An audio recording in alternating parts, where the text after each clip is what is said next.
Hello बच्चों। आज मैं आपको क्लास 9th की प्रश्नावली 8.2 समझाऊँ। ये प्रश्नावली हमने लास्ट क्लास में स्टार्ट कर दी थी, जिसमें हमने सिर्फ 3 क्वेश्चन समझे थे। Question number 1, question number 2 and question number 3। चलिए आज क्वेश्चन नंबर 4 से स्टार्ट करते हैं।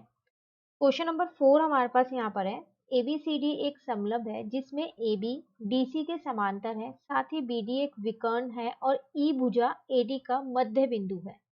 ई से होकर एक रेखा AB के समांतर खींची गई है जो BC को F पर प्रतिच्छेद करती है। देखिए आकृति 8.30। दर्शाइए कि F भुजा BC का मध्य बिंदु है।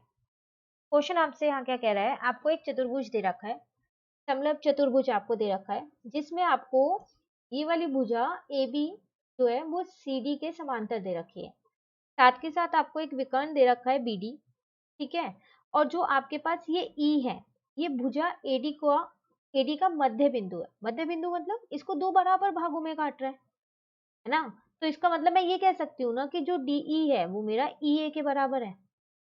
बराबर भाग में बांटा है तो दोनों बराबर ही होंगे। अब यहाँ पर एक और चीज कह रहा है, ई से होकर एक रेखा ए बी के समांतर खींची गई है। अब ई पॉइंट से आपने एक रेखा खींची है जिसका नाम है ई एफ। दिख रही होगी आपको यहाँ पर, ये आकृति में ही ये रेखा खींची हुई आई है, हमने कोई रचना नहीं की है इसकी, ठीक है। ई एफ, ये जो ई एफ है ना, ये ए बी के समांतर है, ये आपको क्वेश्चन में ही दे रखा है, ठीक है। जो BC को F पर प्रतिच्छेद करती है। अब आप देखो जो ये EF रेखा है, ये इस BC को F पर प्रतिच्छेद कर रही है, नहीं कर रही? कर रही है ना। जैसे E वाला जो बिंदु है वो AD को प्रतिच्छेद कर रहा है, उसी तरीके से जो F वाला बिंदु है वो BC को प्रतिच्छेद कर रहा है। लेकिन जो E वाला बिंदु था ना, वो मध्य बिंदु था AD का, ये आपको दे रखा था। अब क्वेश्चन में आपको क्या करना है, आपको यही सिद्ध करना है कि जो ये F वाला बिंदु है ना, ये BC का भी मध्य बिंदु है। इसका मतलब आपको क्या सिद्ध करना है कि जो BF है ना, वो FC के बराबर है। मध्य बिंदु है तो दोनों बराबर ही होंगे। तो अगर मैंने BF को FC के बराबर कर दिया तो जो मुझसे क्वेश्चन में पूछा गया है वो हो जाएगा, ठीक है। क्लियर हो गया क्वेश्चन। चलिए अब शुरू करते हैं, हम यहाँ करेंगे कैसे वो देखते हैं। देखो आकृति मैंने पहले से ही बना रखी है। सबसे पहले तो मैं ये लिख देती हूँ कि मुझको क्या दिया है इस क्वेश्चन में। काफी कुछ दे रखा है वैसे तो इसमें। तो हमें ABCD एक समलंब चतुर्भुज दे रखा था,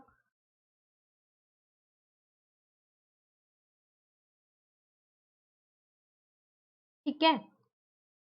जिसमें देखा जाए तो हमारे को AB जो है वो समांतर दे रखी थी DC के, और भी बहुत सारी चीजें दे रखी थी। BD हमारा एक विकर्ण था, E जो है वो AD का मध्य बिंदु है, फिर E से एक रेखा हमने खींची EF जो AB के समांतर है, ठीक है। तो ये सारी चीजें ना आपको दिया, जो जो आपको दे रखा है वो सब चीजें आपको यहाँ पर लिखनी है, ठीक है ना। अब मैं यहाँ पर डायरेक्ट लिख रही हूँ कि हमें क्या सिद्ध करना है। हमें ये सिद्ध करना था कि जो F है ना, वो इस BC का मध्य बिंदु है। इसका मतलब मैं ये लिख सकती हूँ ना कि जो मेरा वो जो ये BF है ये CF के बराबर है, ये दोनों बराबर बराबर है, ठीक है। अब यहाँ से हम शुरू करते हैं। करेंगे कैसे, देखो इसमें एक प्रमेय लग रही है, बिना प्रमेय के तो ये होने नहीं वाला है।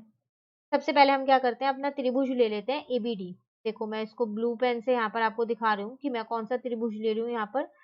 ABD ये वाला, ये आकृति आपको क्वेश्चन में बनी हुई है, ठीक है।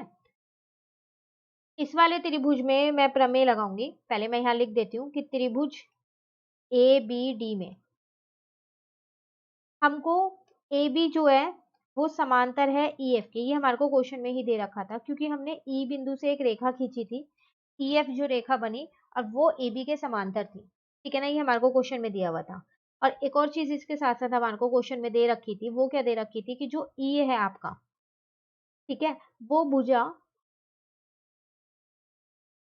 AD का मध्य बिंदु है। ये भी आपको क्वेश्चन में गिवन था।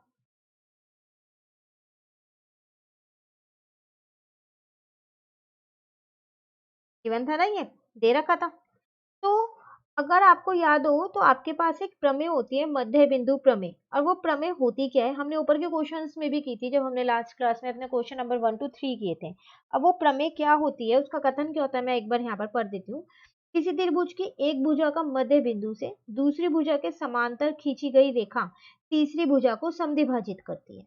मतलब इसका मतलब हमारे पास ये है, वो आपसे कह रहा है किसी त्रिभुज की एक भुजा के मध्य बिंदु से। तो ये एक त्रिभुज है, इस त्रिभुज की मैंने एक भुजा AD ले ली, उसका मध्य बिंदु E ले लिया। ठीक है, इस मध्य बिंदु से दूसरी भुजा के समांतर खींची गई रेखा, तो देखो ये समांतर रेखा खींची ना मैंने EF। ठीक है, तो जो तीसरी भुजा होती है, तो इस त्रिभुज की तीसरी भुजा यही वाली तो है BD, BD है ना, तो तीसरी भुजा को समद्विभाजित करती है। इसका मतलब ये इसको समद्विभाजित करती हुई जा रही है, समद्विभाजित कर रही है, तो इसका मतलब मैं ये कह सकती हूँ ना कि जो ये मेरा G है, ये मेरा क्या है, ये मेरा मध्य बिंदु है। और कौन सी भुजा का मध्य बिंदु है, BD का। तो ये आपके पास एक मध्य बिंदु प्रमेय होती है कि अगर आपने एक भुजा के मध्य बिंदु से, ठीक है, एक समांतर रेखा खींची है जो दूसरी भुजा के समांतर है, तो जो तीसरी भुजा है ना वो समद्विभाजित हो जाती है, मतलब दो बराबर भागों में बट जाती है। तो समद्विभाजित यहाँ पर जब दो बराबर भागों में बट रही है तो डी जी जो है वो बराबर किसके हो जाएगा, जी बी के बराबर हो जाएगा। इसका मतलब जी जो है वो मेरा मध्य बिंदु है बी डी का। ठीक है ना यहाँ तक। अब यही सेम चीज जो भी मैंने आपको समझाई है वो मैं यहाँ पर लिख रही हूँ। तो मैंने यहाँ लिख दिया, और ई भुजा एडी का मध्य बिंदु है, तो अतः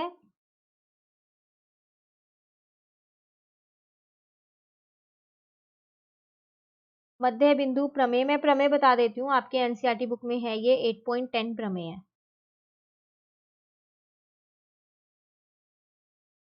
आपको ये प्रमेय पूरी लिखनी है, इसका कथन नहीं, यहाँ पर पूरा लिखना है आपको पेपर में। ठीक है, बिंदु जी भुजा बीडी का मध्य बिंदु है। यहाँ तक क्लियर हो गया। ठीक है, अब आप इसे अपना पहला समीकरण मान लो।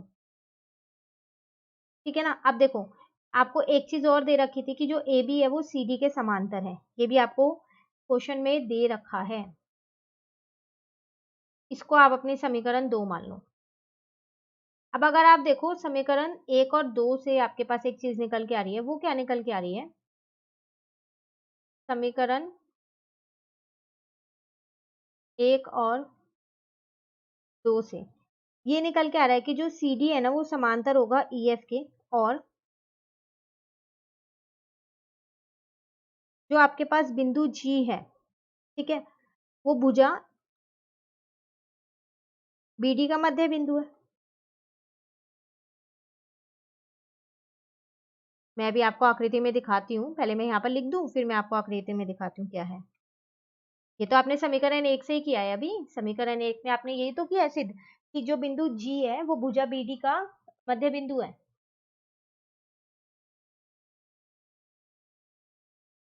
ठीक है, तो अतः मध्य बिंदु प्रमेय से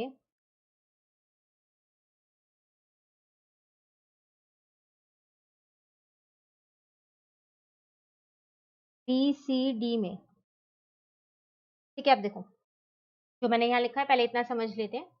मैंने यहाँ पर लिखा, ये तो आपको समझ में आ ही गया था कि जो जी है वो बीडी का मध्य बिंदु है। उसके बाद मैंने यहाँ लिखा कि जो ए बी है वो समांतर है सी डी के, ये आपको क्वेश्चन में दे रखा है। तो अगर आप ये देखो कि ये दोनों समांतर है और जी जो है वो बीडी का मध्य बिंदु है, ठीक है, इससे एक चीज आ रही है कि जो आपका, अब आप अगर इस वाले त्रिभुज में देखो, किसमें, बी सी डी में, इधर वाले त्रिभुज में, तो इस वाले त्रिभुज में आप देखोगे तो एफ जो है वो आपका मध्य बिंदु आ जाएगा बीसी का। कैसे, देखो ये दोनों समांतर रेखाएं हैं और ये मध्य बिंदु है, तो जो उसकी त्रिभुज की तीसरी भुजा होती है वो समद्विभाजित होती है। तीसरी भुजा यही तो है इस त्रिभुज की, है नहीं है। जब ए बी ई एफ के समांतर है और ए बी सी डी के समांतर है, तो ए बी मैं ये कह सकती हूँ जी एफ के समांतर है। अब जब ए बी जी एफ के समांतर है तो इस वाले त्रिभुज का ये मध्य बिंदु है नहीं है, मध्य बिंदु, तो उसकी जो तीसरी भुजा है तो वो समद्विभाजित होगी, तो इसका मतलब एफ जो है वो बीसी का क्या हो गया, मेरा यहाँ पर मध्य बिंदु हो। और मुझको क्वेश्चन में यही सिद्ध करना था कि जो एफ है वो बीसी का मध्य बिंदु है, तो हो गया क्वेश्चन कंप्लीट हमारा। सिर्फ मध्य बिंदु प्रमेय लगी है, तो यहाँ पर आ गया एफ भुजा बीसी का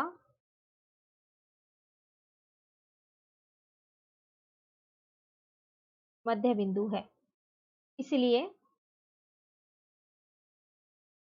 जो बी एफ है वो किसके बराबर होगा, सी एफ के। और जो हमें सिद्ध करना था वो यहाँ पर हमारा सिद्ध हो गया।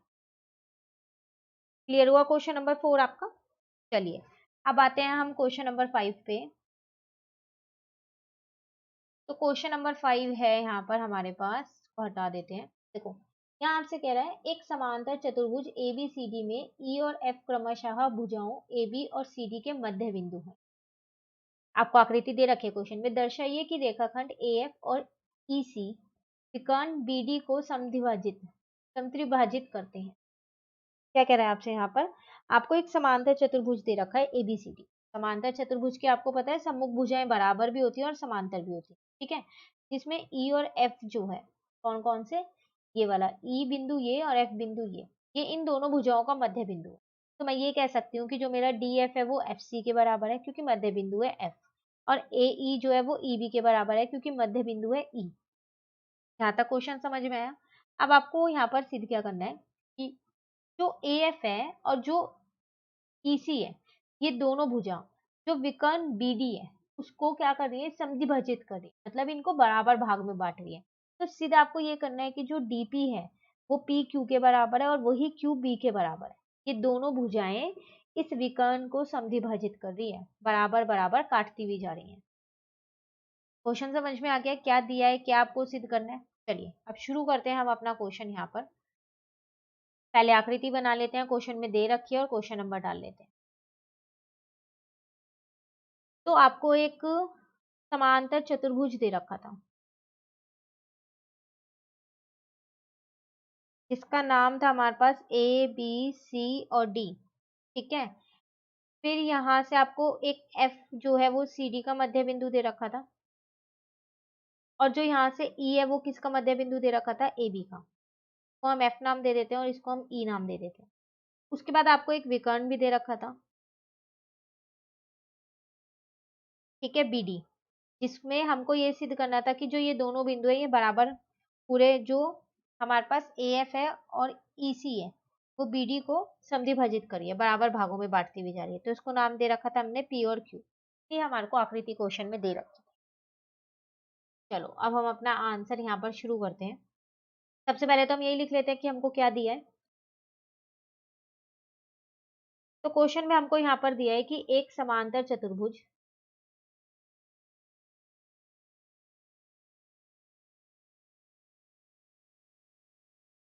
ए बी सी डी में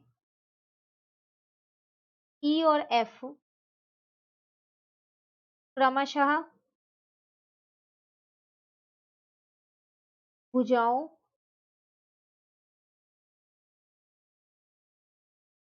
ए बी और सी डी के मध्य बिंदु है।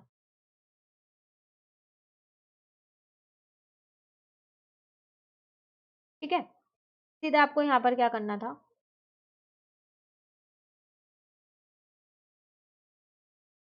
सीधा आपको ये करना है कि जो डीपी है वो पी क्यू के भी बराबर है और क्यू बी के भी बराबर है। ठीक है यहाँ तक। चलिए अब सबसे पहले हम बात करते हैं इस वाले त्रिभुज की, ये वाले त्रिभुज की। देखो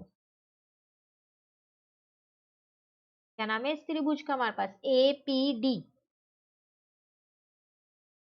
ए बी, नहीं इस वाले की नहीं लेते हैं। देखो इसमें हम ऐसा करते हैं, इसमें हम ये त्रिभुज लेते ही नहीं है, बिना त्रिभुज लिए करते हैं इसको। कैसे करेंगे, देखो आपको ये पता है कि जो ई है वो ए बी का मध्य बिंदु है, तो इसका मतलब मैं ये कह सकती हूँ ना इसके अंदर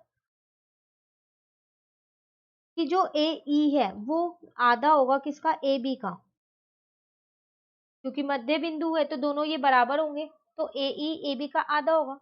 उसी तरीके से अगर मैं यहाँ पर ए एफ निकालना चाहूँ तो वो भी निकाल सकती हूँ, ए एफ कह सॉरी, आप एफ सी भी यहाँ पर निकाल सकते हो। तो वो कितना निकलेगा, वो आधा होगा किसका, सी डी का, क्योंकि एफ मध्य बिंदु था सी डी का। तो अगर मुझे एफ सी निकालना है, ठीक है, तो वो आधा किसका होगा, सी डी का होगा। यहाँ तक क्लियर है, यहाँ तक तो कोई दिक्कत नहीं है। अब मुझे एक चीज पता है कि जो ए बी है वो समांतर है सी डी के, और उसी के साथ साथ जो ए बी है वो बराबर है सी डी के। आप सोच रहे होंगे ऐसा तो क्वेश्चन में कहीं नहीं दिया, बिल्कुल सही, ऐसा तो क्वेश्चन में नहीं दिया, लेकिन क्वेश्चन में एक चीज दे रखी है आपको, क्या कि जो ABCD है ना वो समांतर चतुर्भुज है, और हमको पता है कि समांतर चतुर्भुज की सम्मुख भुजाएं तो बराबर भी होती हैं और समांतर भी होती हैं। तो मैंने भी तो यहाँ पर समांतर चतुर्भुज की सम्मुख भुजाएं बराबर और समांतर लिखी है ना। तो यहाँ लिख देते हैं हम साथ साथ, समांतर चतुर्भुज की सम्मुख भुजा।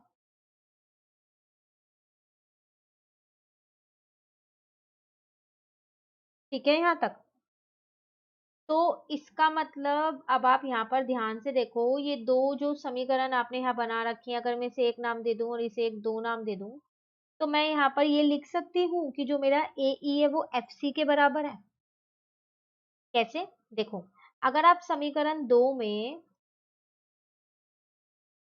क्या करो, FC तो ऐसे ही रहने दो, ये आधा भी ऐसे ही रहने दो, और CD की जगह AB रख दो, क्योंकि CD और AB तो बराबर ही है ना, तो मैं CD लिखूं या AB लिखूं एक ही बात है। ठीक है। अब क्या करते हैं, इस हाफ AB इसकी जगह पर AE रख देते हैं, रख सकते हैं। तो वही चीज हमने यहाँ लिख दी, FC जो है वो बराबर किसके हो गया, AE के। ठीक है, और यहाँ लिख दिया समीकरण एक से। यहाँ तक क्लियर हो गया? चलिए, यहाँ तक तो आपका क्लियर हो गया। अब जब ये यहाँ पर AE जो है वो FC के बराबर हो गई, तो मैं ये भी कह सकती हूँ ना कि ये दोनों फिर समांतर भी होंगी। AE जो है वो समांतर हो जाएंगी FC के। तो इससे ये सिद्ध होता है कि जो आपके पास AECF है वो भी एक समांतर चतुर्भुज है। अतः AECF एक समांतर चतुर्भुज है। अभी मैं आपको आकृति में दिखाती हूँ मैं कौन से चतुर्भुज की यहाँ पर बात कर रही हूँ। देखो, ये वाला चतुर्भुज,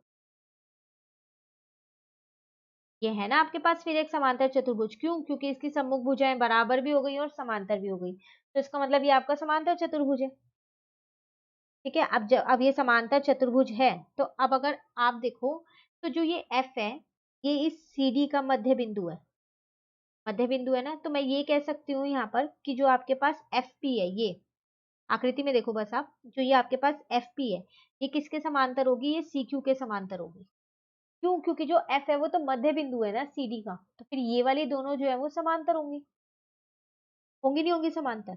अब जो P है, ठीक है, अब जब ये दोनों समांतर है, तो फिर जो P वाला जो ये बिंदु है, ये किसका, DQ का, इसका का मध्य बिंदु होगा। आप सिर्फ इस त्रिभुज को देखो, कौन से त्रिभुज की बात करूंगा यहाँ पर, DCQ की। अभी हमने क्या किया, यहाँ पर एक प्रमेय की है, मध्य बिंदु प्रमेय, तो उसका विलोम कर रहे हैं अब हम यहाँ पर, मध्य बिंदु प्रमेय का विलोम। ठीक है। तो इस त्रिभुज में अगर आप देखो, ये दोनों जो है वो समांतर है ना, ये दोनों समांतर रेखाएं, और F जो है वो मध्य बिंदु है एक भुजा का। तो जो तीसरी भुजा है, तो इसका मतलब उस पे जो बिंदु है वो उसको समद्विभाजित कर रही है, दो बराबर भागों में बांट रही है। तो मैं ये कह सकती हूँ कि जो DP है वो PQ के बराबर है। यहाँ तक कोई दिक्कत आपको? ये मध्य बिंदु के विलोम से निकाला है हमने, दो समांतर रेखाएं हैं, ठीक है, और उसी के साथ साथ हमारे पास एक मध्य बिंदु है, तो तीसरी भुजा पे तीसरी भुजा जो है वो समद्विभाजित होगी। ठीक है, वही चीज मैं यहाँ पर सेम लिख रही हूँ। तो अब F DC का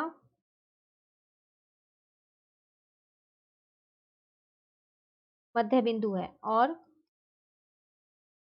FP जो है वो CQ के बराबर है, समांतर है। ठीक है यहाँ तक। तो इसका मतलब जो P है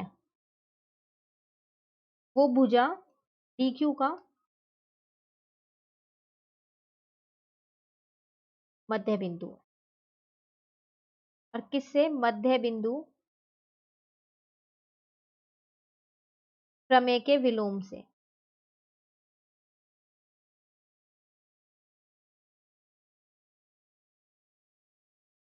ठीक है। उसी तरीके से Q जो है वो भुजा BP का मध्य बिंदु है। अभी मैं आपको आकृति में दिखाती हूँ। देखो, Q इस BP का मध्य बिंदु हो, कैसे? अगर अब आप ये वाला त्रिभुज लो, नीचे वाला त्रिभुज, यहाँ पर कौन सा त्रिभुज की बात कर रही हूँ मैं, यहाँ पर PAB की, तो आप देखोगे इसमें ये दो जो है आपके पास यहाँ पर समांतर है, ठीक है, और ई जो है वो आपका मध्य बिंदु है AB का, जो कि आपको क्वेश्चन में दे रखा था। तो जो तीसरी भुजा है वो समद्विभाजित होगी, तो इसका मतलब जो आपका BP है वो दो बराबर भागों में बट जाएगा, PQ किसके बराबर हो जाएगा, QB के बराबर हो जाएगा, ठीक है। तो वही चीज इसे मैंने लिख दी इसी प्रकार, आपको दोबारा करने की जरूरत नहीं, आप इसी प्रकार करके लिख सकते हैं यहाँ पर। तो इससे ये क्या निकल के आता है हमारे पास, जो DP है वो PQ के बराबर हो गया और वही हमारा QB के बराबर हो गया, और हमारे को यही सिद्ध करना था क्वेश्चन में। तो मध्य बिंदु प्रमेय के विलोम से हमने ये यहाँ पर सिद्ध कर दिया, ठीक है। ये था आपके पास क्वेश्चन नंबर 5। चलिए क्वेश्चन नंबर 6 पे आते हैं। क्वेश्चन नंबर 6 हमसे क्या कह रहा है, दर्शाइए कि किसी चतुर्भुज की सम्मुख भुजाओं के मध्य बिंदु को मिलाने वाले रेखाखंड परस्पर समद्विभाजित करते हैं। आकृति यहाँ पर नहीं दे रखी है आपको, ठीक है, आकृति आपको खुद बनानी है यहाँ पर, उसके बाद करना है। चलो देखते हैं कैसे करेंगे। देखो पहले तो हम यहाँ क्या करते हैं, एक चतुर्भुज बना लेते हैं, ठीक है। तो यहाँ पर हम शुरू करते हैं, आकृति तो हमें नहीं दे रखी है, खुद से ही बनानी है हमें। क्वेश्चन नंबर 6 हम यहाँ लिखते हैं, चतुर्भुज मैंने यहाँ पर एक बना लिया, जैसे जैसे क्वेश्चन में बोला है ना वैसे वैसे ही करने वाले हैं हम। तो मैंने यहाँ पर नाम दे दिया है A B C और D, ठीक है। अब देखो आपसे क्वेश्चन में कह रहा था, दर्शाइए कि किसी चतुर्भुज के सम्मुख भुजाओं के मध्य बिंदु, तो सम्मुख भुजाओं के मध्य बिंदु बनाने भी तो पड़ेंगे। तो मान लेते हैं इसका मध्य बिंदु R है, ठीक है, इसका मध्य बिंदु S मान लो, इसका P मान लो और इसका Q मान, ठीक है। आगे आपसे क्या कह रहे हैं, को मिलाने वाले रेखाखंड, मिलाने वाले रेखाखंड, तो इनको मिलाना पड़ेगा, इसका मतलब ये सब ना हमें अभी रचना में लिखना है, ऐसे ही हम नहीं मिला सकते हैं, कोई भी आकृति बनाएंगे तो, ठीक है। आप प्रॉपरली बनाइएगा इसे पेंसिल और स्केल से। मिलाने वाले बिंदु, आगे क्या कह रहा है क्वेश्चन में आपसे, मिलाने वाले रेखाखंड परस्पर समद्विभाजित करते हैं, ठीक है। चलो अभी ने यहाँ पर से भी मिला दो, ये रे को नाम दे दिया O, ठीक है। तो क्या दिया है क्वेश्चन में आपको, आपको क्वेश्चन में ये दिया हुआ है कि ABCD एक चतुर्भुज है, बस ABCD एक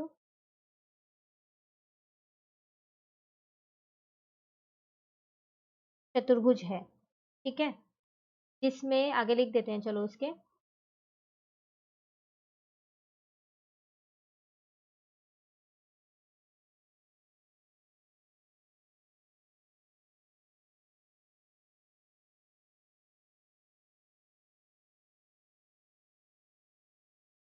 जिसकी भुजाएं AB BC CD और DA का मध्य बिंदु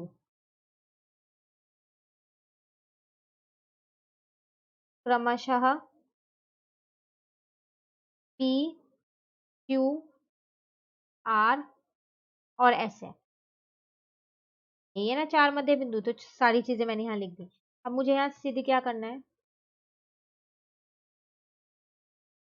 सिद्ध मुझे ये करना है कि जो आपका विकर्ण PR है और जो SQ है ये समद्विभाजित कर रहे हैं एक दूसरे को, क्योंकि आपसे यहाँ पर क्वेश्चन में क्या कह रहा था, जो रेखाखंड मिला रही है सारी मध्य बिंदुओं को, ठीक है, सम्मुख भुजाओं के मध्य बिंदु को मिलाने वाली रेखाखंड परस्पर समद्विभाजित होती है, तो यही तो वो दो रेखाखंड है, तो और विकर्ण भी तो है ये,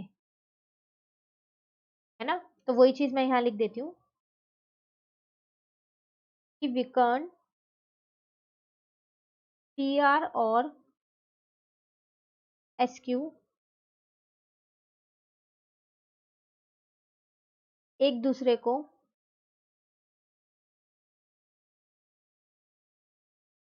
समद्विभाजित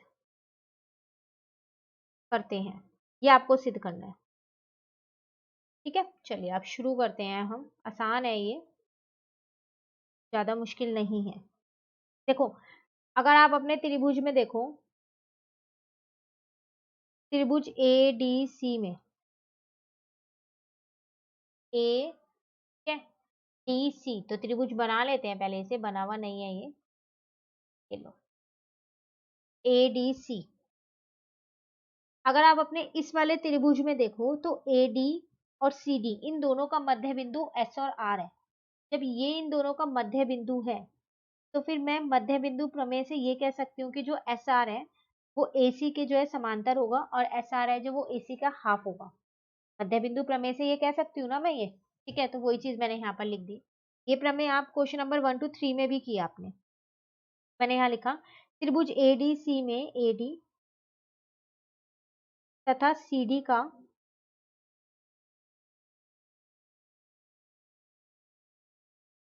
मध्य बिंदु क्रमशः एस तथा आर है। ये आपको दिया है। ठीक है, तो अतः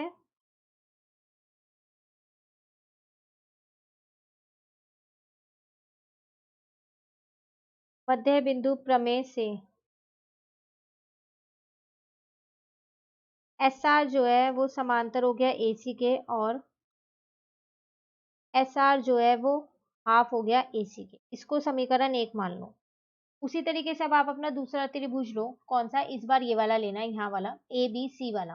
तो आप देखोगे पी और क्यू जो है वो ए बी और बी सी के मध्य बिंदु है। तो फिर मैं ये कह सकती हूँ इसमें कि जो पी क्यू है ये वाली जो है ये ए सी के समांतर भी होगी और ए सी के हाफ होगी मध्य बिंदु प्रमेय से। ठीक है, वही चीज यहाँ लिख देते हैं। अब कौन से त्रिभुज की बात करें? त्रिभुज ए बी सी में तो देखो ए बी तथा बी सी का मध्य बिंदु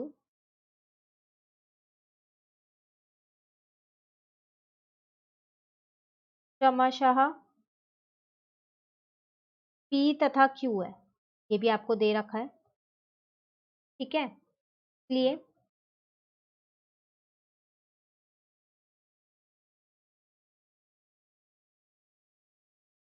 मध्य बिंदु प्रमेय से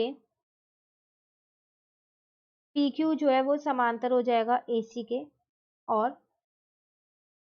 पी क्यू जो है वो हाफ होगा ए सी के। इसको आप अपनी समीकरण 2 मान लो।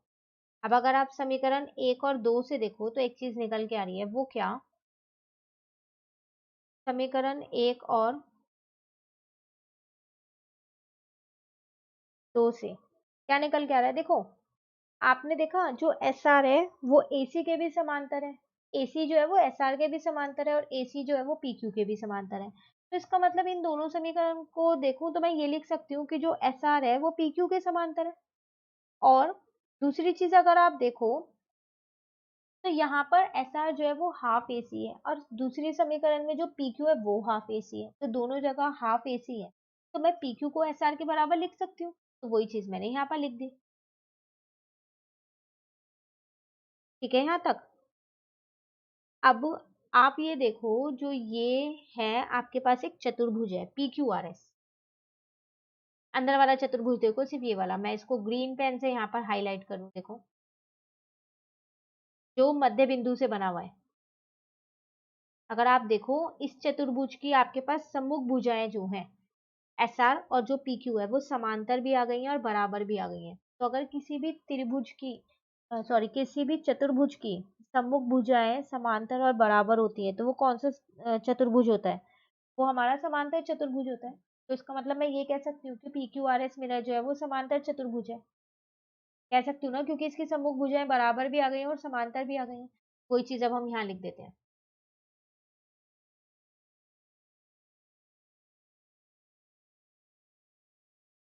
यदि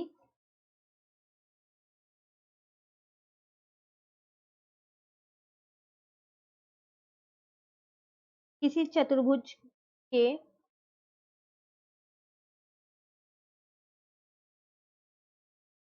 सम्मुख भुजाओं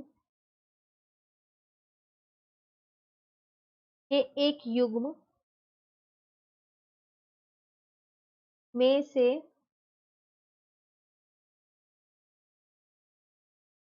कोई भी एक युग्म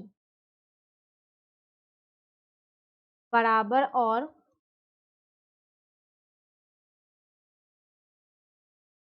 समांतर हो तो वो समांतर चतुर्भुज होता है।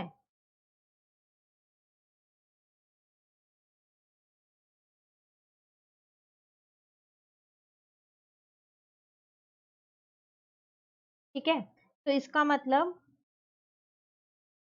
इसलिए पी क्यू आर एस एक समांतर चतुर्भुज है।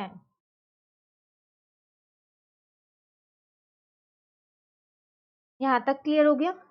अब जब ये समांतर चतुर्भुज है तो जो इसके विकर्ण है पी आर और एस आर वो तो एक दूसरे को समद्विभाजित करेंगे। क्यों? क्योंकि समांतर चतुर्भुज के विकर्ण तो समद्विभाजित ही करते हैं एक दूसरे को, और हमको भी तो यही सिद्ध करना था। तो बस हो गया सिद्ध। अब यहां लिख दो, अब क्योंकि पी क्यू आर एस एक समांतर चतुर्भुज है तो इसके विकर्ण कौन कौन से थे? दो विकर्ण, एक पी आर था और एक एस क्यू था। पी आर और एस क्यू एक दूसरे को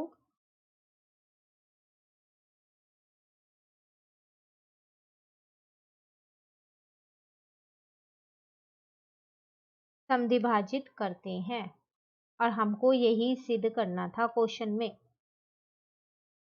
जो कि यहाँ पर सिद्ध हो गया।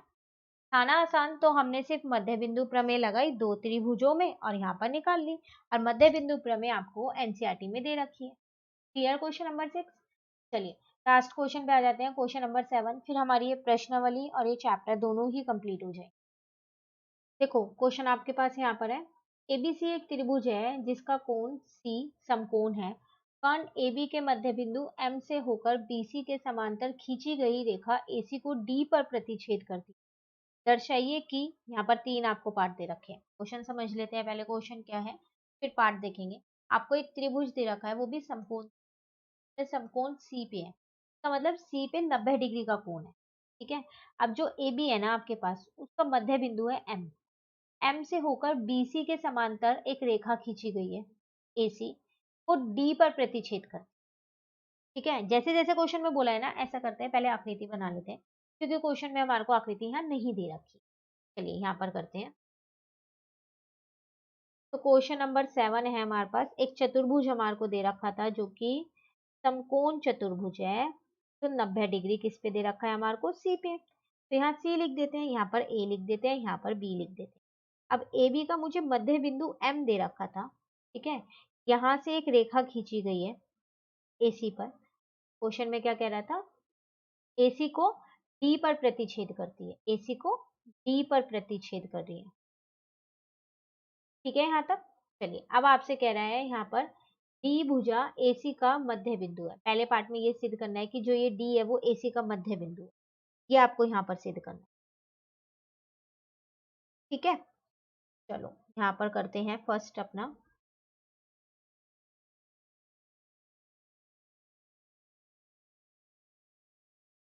देखो अगर आप डी को भी ज्वाइन कर दो यहाँ, ये आपके पास 90 डिग्री है। ठीक है, अब अगर आप अपना डी ए बी सी इसमें देखो,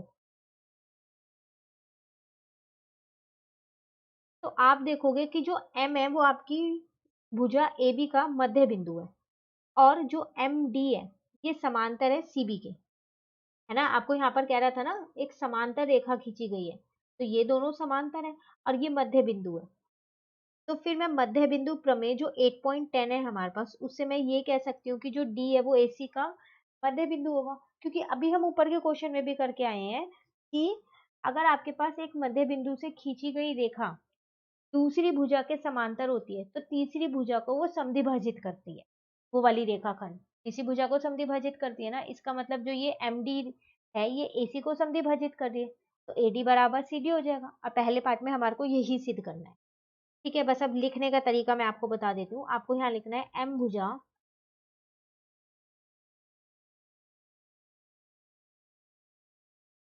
ए बी का मध्य बिंदु है, और एम डी जो है वो बी सी के समांतर है, ये आपको क्वेश्चन में ही दे रखा है। तो अतः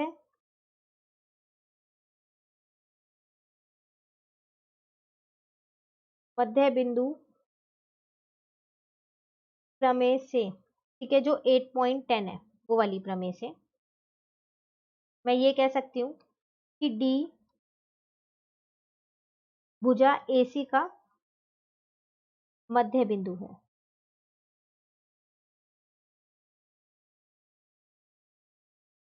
क्या, इसलिए डी भुजा AC का मध्य बिंदु।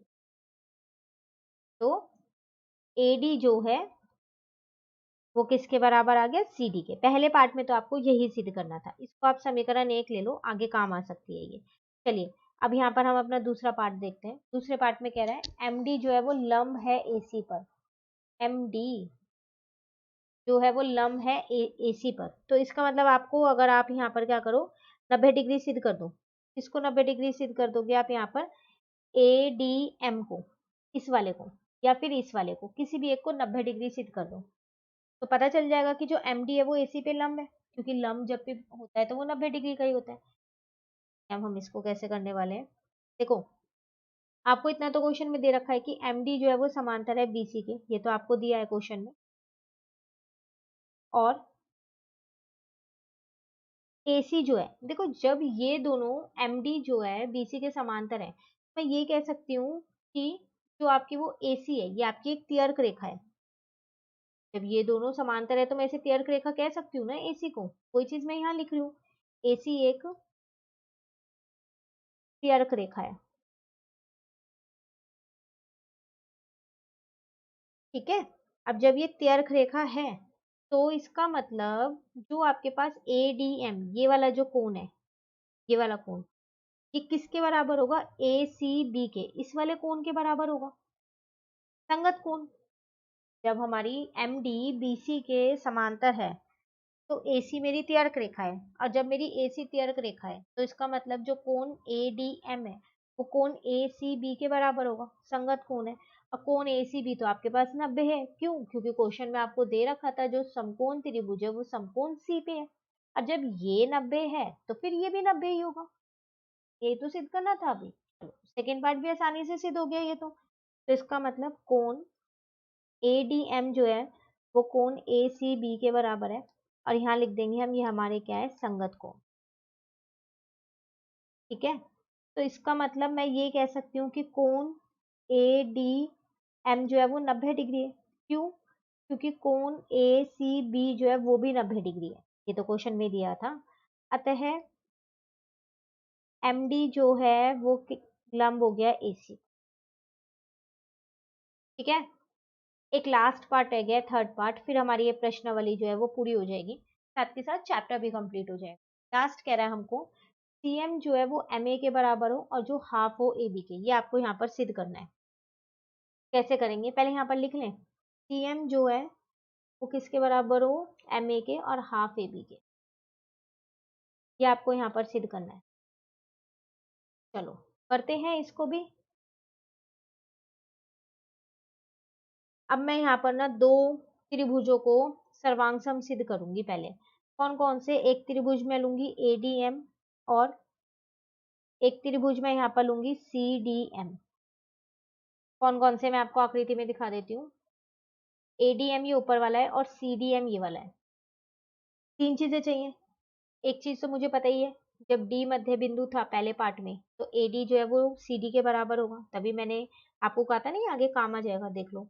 एक चीज हमारे को उभयनिष्ठ मिल रही है MD और MD, और एक चीज हमें क्या मिल रहा है, एक चीज हमें ये मिल रहा है कि ADM जो है वो CDM, ये 90 है तो ये भी तो भाई 90 ही होगा, है ना। तीनों चीज मिल गई, दोनों त्रिभुज सर्वांग सिद्ध हो गए। जल्दी से यहाँ लिख देते हैं, AD जो है वो CD के बराबर है, समीकरण 1 से, हमने ऊपर समीकरण 1 लिख दिया था उसपे। MD जो है वो MD के बराबर था, उभयनिष्ठ था, ठीक है। और जो कोण आपके पास ADM है वो कोण किसके बराबर है, यहाँ पर CDM के, क्यों, क्योंकि ये दोनों ही कोण 90 डिग्री के हैं मेरे पास। तो इसका मतलब त्रिभुज ADM जो है वो मेरा यहाँ पर सर्वांग सिद्ध हो गया त्रिभुज CDM के। और कौन सी कसौटी से सिद्ध हुआ है यहाँ पर, SAS, क्योंकि दो भुजा और एक कोण। अब जब ये सर्वांग सिद्ध हो गए दोनों त्रिभुज, तो मैं ये कह सकती हूँ कि जो मेरा MA है वो बराबर होगा मेरा CM के। तो आप क्या करो, यहाँ पर अपनी दूसरी समीकरण ले लो, क्यों बराबर होगा, CP CT से। जब दो त्रिभुज सर्वांग हो गए तो उसके संगत कोण और संगत भुजाएं तो बराबर ही होती है ना। ठीक है। अब अगर आप देखो तो जो आपका ए बी है वो दो चीजों से मिलके बन रहा है, किस किस से, एक तो एम ए से और एक एम बी से। तो फिर मैं यहाँ ये लिख सकती हूँ कि ए बी जो है वो किसके बराबर है, M A plus M B. ठीक है। अब m तो मध्य बिंदु था ना ए बी का, तो इसका मतलब जितना एम ए होगा उतना ही एम बी होगा, मैंने दोनों को एम ए ही मान लिया। तो यहाँ पर ए बी जो है वो किसके बराबर आ गया, यहाँ पर 2 ma के बराबर। तो एम ए मेरा क्या निकल गया, यहाँ पर हाफ ए बी निकल गया। यहाँ तक ठीक है। अब देखो ये कह सकती हूँ कि जो सी एम है वो एम ए के बराबर है, अब वही हाफ ए बी है। क्यों, क्योंकि एम ए जो है वो सी एम के बराबर था, समीकरण 2 में हमने यहाँ पर किया था, समीकरण 2 से। ठीक है। आपको यही तो सिद्ध करना था, सिद्ध हो गया यहाँ पर ये। बस दो त्रिभुज को सर्वांग सिद्ध किया, उसके बाद सब चीज आसानी से हो गई सीपीसीटी। क्लियर। चलिए, हमारी ये प्रश्नावली हुई यहाँ पर खत्म। इसी के साथ हमारा ये चैप्टर भी यहाँ खत्म। अब नेक्स्ट क्लास में नेक्स्ट चैप्टर शुरू करें। तो अगर आपको ये वीडियो अच्छी लगी तो आप इसे लाइक जरूर कीजिएगा और मेरे चैनल को सब्सक्राइब कीजिए। Thank you.